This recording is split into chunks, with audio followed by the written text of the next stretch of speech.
Olá, seja bem-vindo a Conversas Cristãs. Obrigado pela sua participação connosco.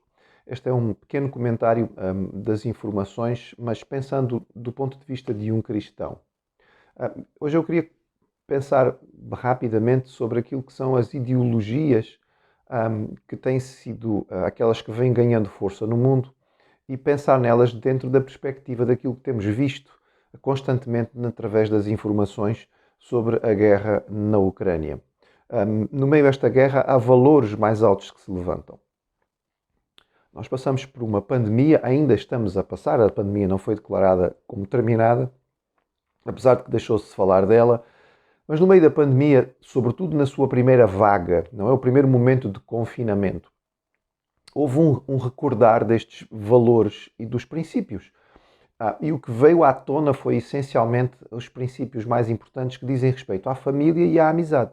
As pessoas sentiam falta de estar em família, de estar com os seus queridos. As pessoas sofriam por ficar isoladas daqueles que são os seus entes amados. Sentiam saudade de um gesto tão simples como um abraço, ou o aperto firme de mãos.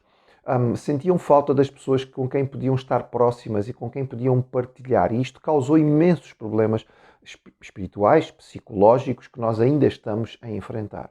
Ora, rapidamente nós deixamos isto para trás. A verdade é esta, nós vamos esquecendo. E, no entretanto, dentro do nosso esquecimento, novamente passamos por uma situação que, de forma dramática, traz à tona, talvez ainda mais do que no caso da pandemia, por causa das imagens que temos visto, aquilo que são os valores mais importantes. E as ideologias devem, de facto, ser avaliadas nestes momentos de crise, é nas horas de dificuldade que nós percebemos o que é que tem mais valor. Então, pense comigo. Num tempo de combate à família tradicional, em que se fala tanto contra a família, contra o casamento, em que se olha para a família como uma instituição ultrapassada, em que se fala do casamento como uma coisa antiga, que está ligada ao patriarcado opressor, o que nós vemos de forma muito clara, diante de uma situação de guerra, é o valor da família. O que está aqui em causa é isto. É a dor da separação das famílias. É o sofrimento das famílias que não podem continuar juntas. É a ansiedade por proteger a família e trazer para um local seguro onde a família possa estar bem. O que nós temos verificado, muito mais do que pessoas individualmente, pessoas sozinhas, o que nós temos verificado são famílias a sair dentro daquilo que é permitido e quantidade de refugiados que nunca estão sós, estão sempre dentro de um bloco familiar. Porque esta é uma das prioridades. O casamento e a família são a base da sociedade humana, porque foi a base que Deus, o Criador, nos deu. E, portanto, nós não podemos deitá-la fora, porque com isso nós vamos estar a destruir os conceitos básicos de humanidade. Mas é interessante notar que, por causa das contingências e tudo aquilo que está a acontecer, inclusive por causa de uma lei marcial dentro da Ucrânia, os homens estão a ficar no país para lutar e as mulheres e as crianças então são retiradas os idosos. E é interessante porque eu não vi ainda ninguém, defensor da ideologia de género ou do feminismo, vir reclamar ou às fronteiras discutir e dizer assim, não, não, as mulheres também têm que ficar, elas também têm que combater. Conversa é esta. Vivemos numa época de igualdade, homens e mulheres estão ao mesmo nível, os homens não são superiores. Não vi ninguém a reclamar que os homens permanecerem na Ucrânia para combater é o patriarcado velho e ultrapassado que está a dominar. O que nós percebemos aqui tem a ver com aquilo que eram conceitos que há um século atrás ainda eram muito claros, porque a nossa sociedade com a base judaico-cristã vem perdendo estes conceitos. Mas, por exemplo, todos nós conhecemos a história do afundamento do Titanic. E quando o Titanic estava a afundar, o que é que aconteceu? O grito foi mulheres e crianças. Os barcos não chegavam, os salva-vidas não chegavam para toda a gente. Então eram as mulheres e as crianças que deviam ir. E houve homens riquíssimos, inclusive, que deixaram ir as suas mulheres e os seus filhos e ficaram no barco sabendo que era morte certa. Porquê? Porque isto tinha a ver com o conceito de honra. Isto tinha a ver com a função. Nesta época em que se combate masculino e feminino e tenta-se dizer que afinal nada disto existe, fica tão claro que afinal de contas existe claramente masculino e feminino e há funções determinadas. Ninguém está desprezando ninguém. Aqui o homem está a assumir a sua responsabilidade, porque o homem foi criado com este instinto protetor, com este instinto de luta para proteger aquilo que são os seus.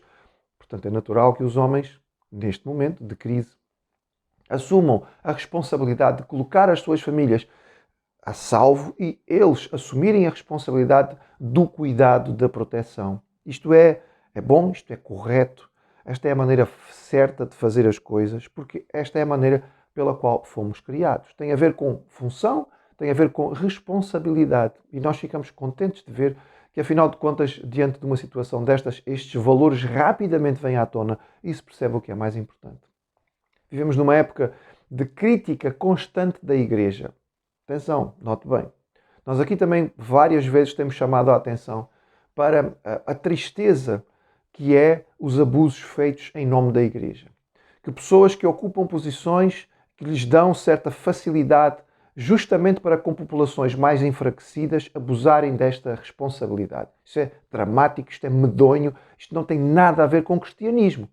Agora, as mesmas manchetes que rapidamente apresentam os casos de abuso que acontecem de um ou outro, e sempre serão um ou outro, uma escassa minoria, graças a Deus, neste momento não vêm nos dizer do impacto, da importância que as igrejas estão a ter naquilo que é a defesa dos refugiados ou acompanhamento daqueles que estão em necessidade.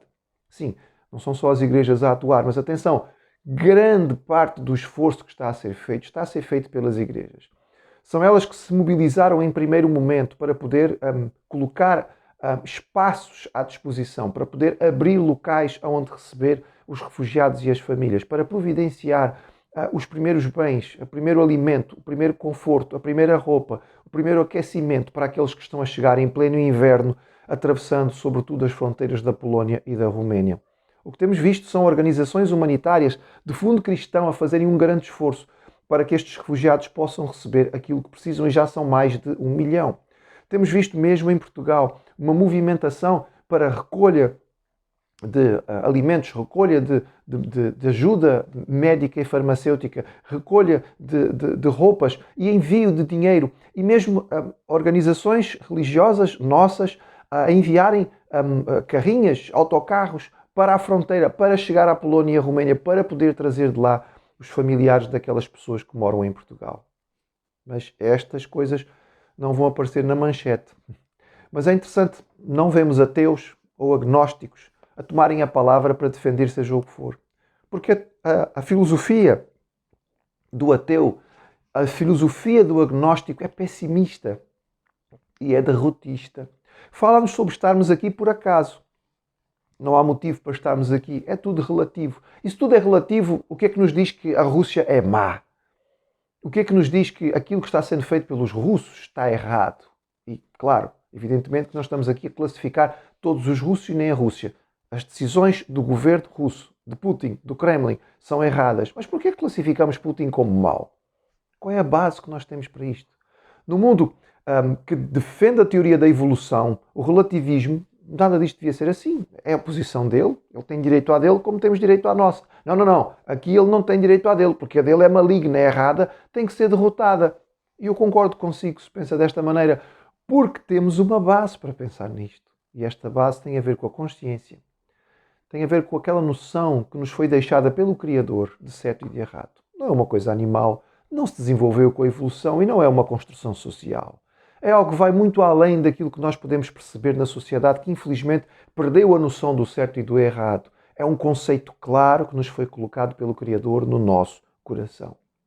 A Igreja, neste momento, deve levantar a sua voz contra o erro. A Igreja, neste momento, deve levantar a sua voz contra a maldade e condenar. Mas, sobretudo, deve e está a fazer a sua parte, que é ajudar aqueles que estão em situação de carência. E, ao fazer isto, também proclamar que a noção de certo e de errado, que a possibilidade de condenarmos algo como aquilo que está a acontecer tem a ver e está profundamente ligada a esta impressão que o Criador deixou nos nossos corações. Nós precisamos de Deus nas nossas vidas. E o único caminho para Ele é Jesus, o Príncipe da Paz. É aquele que tem que ser anunciado no meio da guerra. E a responsabilidade e o privilégio é da Igreja. É ela que deve anunciar Jesus, o Príncipe da Paz.